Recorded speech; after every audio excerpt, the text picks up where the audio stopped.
Under the Scope.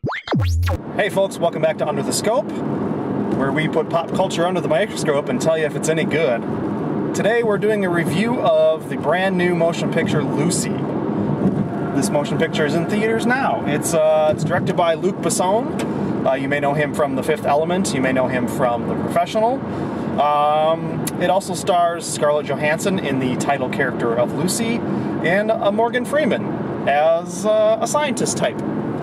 And so let's get right into it. The movie's about, if you haven't seen the trailers, you probably have, but basically Lucy is swindled by her weak-old boyfriend into making a briefcase delivery to an Asian gentleman. They're in Taiwan, and he says it's paperwork. It turns out it's drugs. Go figure. He's a bad man. He likes to kill. He likes to have his own way. He likes to wash his hands with Evian water and just pour it all over the floor of this hotel. So anyway, she then is enlisted to, against her will, because otherwise she's going to get dead. She's going to be a drug mule. They implant drugs into her abdomen, she and 3 other people, and it's this designer drug. Apparently, we learn later that it's some sort of growth hormone that human mothers produce. I don't know if any of this is right because the science in this film is bullshit. But anyway, and this hormone is supposedly it helps babies grow their bodies when they're young, and somehow this is going to be the new designer drug that all the kids in Europe are going to love. Already, you know that we're on a shaky ground for this film. So somehow she gets arrested by local police or warlords. We're not exactly sure because it's not shown, but she's in a cell and she gets kicked in the gut, and this ruptures the drugs. They get into her system and her brain power starts expanding. Meanwhile, Morgan Freeman is the scientist who specializes in the human cortex, cerebral capacity, whatever. He's trotting out the old trope that we only use 10% of our brains, which, come on, we all know that's a bunch of crap. But anyway, he's there to lend gravitas to this BS theory that, for whatever reason, pop culture can't get past. But so he's given his speech talking about 10%, 20%, and he's laying out sort of the groundwork of all these things that he posits will happen if our human beings ever reach into the capacity of their brain. This is taken literally. This is the framework of our film, to the point where percentages are flashed on screen as Lucy's powers expand. So there you go.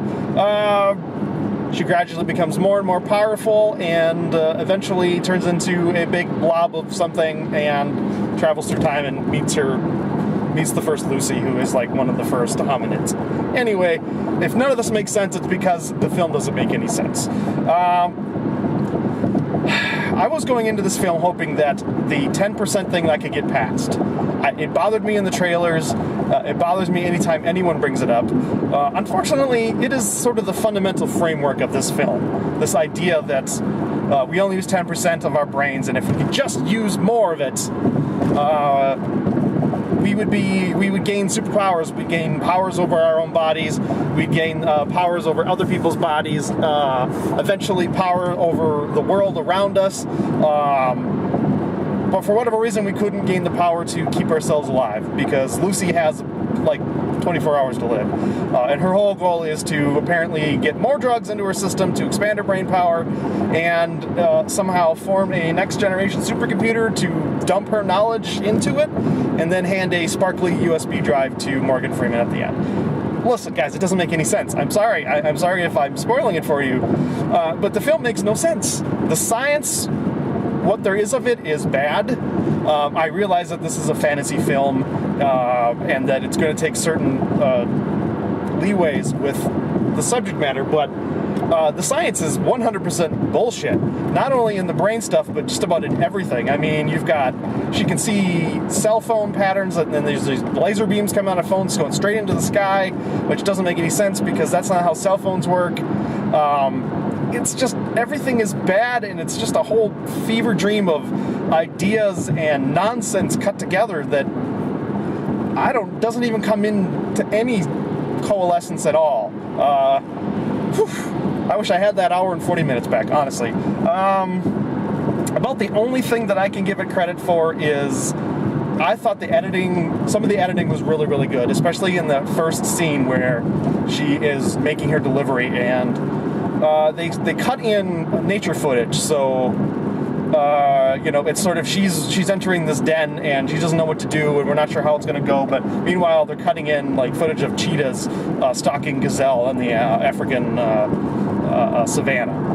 And you get this sort of foreboding. You know that she is being hunted and that she's the prey, and things are probably not going to turn out really well. I thought that was really, really well done. Otherwise, the rest of the film is utter garbage.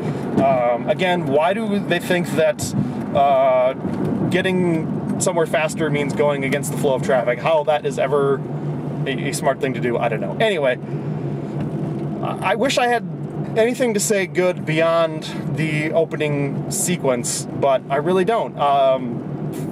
Scarlett Johansson I'm assuming she was directed to perform the way she does, because she is sort of really bland and emotionless for most of the film once she starts expanding her brain power. And she even explains that she doesn't feel pain, she doesn't feel emotions. For whatever reason, I guess once we get more brain power, that means we lose whatever it is that makes us human. Blah, blah, blah, makes no sense. And consequently, we lose any sort of human connection to the lead character.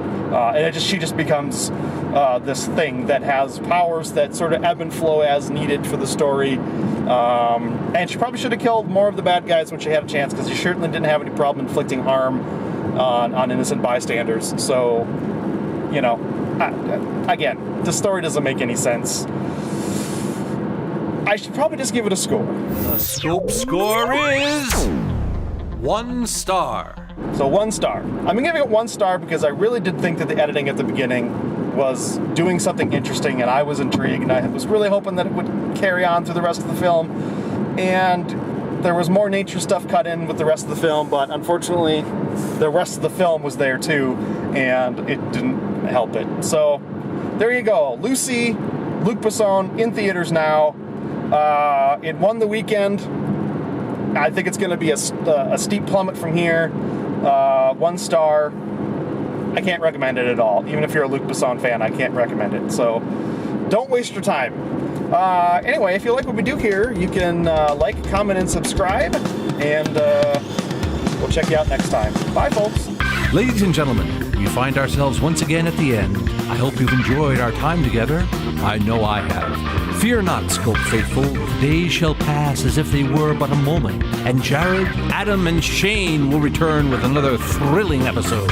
Until then, send your comments to comments@thescopeshow.com or leave a voicemail message by dialing 612-21-SCOPE. That's 612-217-2673. Thanks for listening, faithful fans. This is Tony Partington saying arrivederci. Tune in next time to another terrific edition of The Scope.